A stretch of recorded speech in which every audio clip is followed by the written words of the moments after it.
Hello मित्रांनो, कसे आहात? छान आहात ना? आज की नाही मी तुम्हाला एका सोन्याच्या पुतळ्याची गोष्ट सांगणार आहे. एकदा काय झालं माहितीये का? एक राजा होता. त्या राजाला जे आहे ना ते बुद्धिबळ खेळायचा, चेस खेळायचा खूपच शौक होता. तो आपल्या जादूगर मित्राबरोबर जे आहे ना ते नेहमी चेस खेळायचा, बुद्धिबळ खेळायचा. आता काय झालं की त्या राजाला एक इसाबेल नावाची मुलगी होती. त्या इसाबेल नावाच्या मुलीला जे आहे ना तो जादूगर सुद्धा आपल्या मुलीसारखाच समजायचा. आता काय झालं, एक दिवस त्या राजामध्ये आणखीन त्या जादूगरामध्ये दोघांमध्ये शर्त लागली की आज बुद्धिबळामध्ये जो कोणी हरवेल, तर समजा जादूगर हारला तर तो आपला सगळा जादू जो आहे तो राजाला शिकवेले. आणखीन समजा राजा हारला तर राजा आपली मुलगी इसाबेल जी आहे ना ती जादूगराला दिले. आता काय झालं की त्या बुद्धिबळाच्या खेळामध्ये जे आहे ते राजा हारला.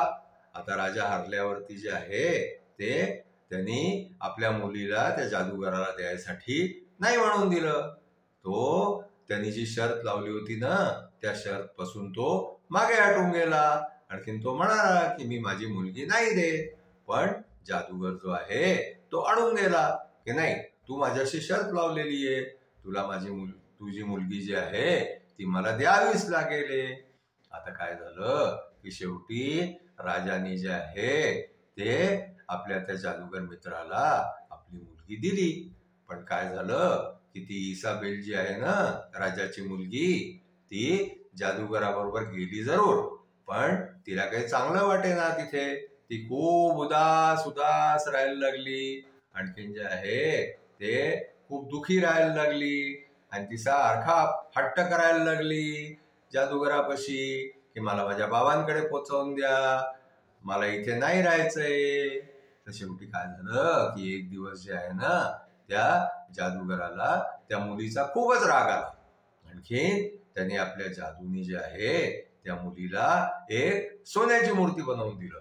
आणखीन तो राजाकडे गेला आणि राजानी जे आहे राजाला त्यांनी म्हटलं की ही तुझी मुलगी मी तुला वापस करतोय, पण हिला जे आहे मी सोन्याची मूर्ती बनवून दिली आहे, म्हणजे तुला नेहमी हे लक्षात राहिले की आपण अशी कोणतीही शर्त लावू नये जी आपण पूर्ण नाही करू शकत. आणखीन त्यांनी ती सोन्याची मूर्ती त्या राजाला दिली. आणखीन तिथं तो जादूगर नेहमीसाठी चालला गेला. मग त्यांनी राजाकडे येणंही बंद करून दिलं, राजाबरोबर बुद्धिबळ खेळणंही बंद करून दिलं. आणखीन राजा जो आहे तो सारखा आपल्या त्या मुलीच्या सोन्याच्या मूर्तीकडे पाहून पाहून आणखीन हाच विचार करत राहिला की आपण अशी कोणची शर्त लावू नये जी की आपण पूर्ण नाही करू शकत किंवा गैरवाजवी असेल. अशा प्रकारची शर्त लावणं जे आहे ते चुकीचं आहे. मग तो राजा जो आहे ना त्यांनी पुढे कधीही कोणाबरोबर कोणतीही अशा प्रकारची शर्त लावली नाही. पण त्याला दुःख या गोष्टीचं राहिलं की त्याची मुलगी जी आहे ती अशी गैरवाजवी शर्त लावल्यामुळे सोन्याच्या मूर्तीमध्ये परिवर्तित होऊन गेली आणि नेहमीसाठी त्याला दुःख देऊन गेली. तर आमची आजची गोष्ट जी आहे ती इथेच संपली. आमची गोष्ट तुम्हाला आवडली असल्यास तुम्ही आम्हाला लाईक करा, शेअर करा, आमच्या चॅनलला सबस्क्राईब करा. Thank you.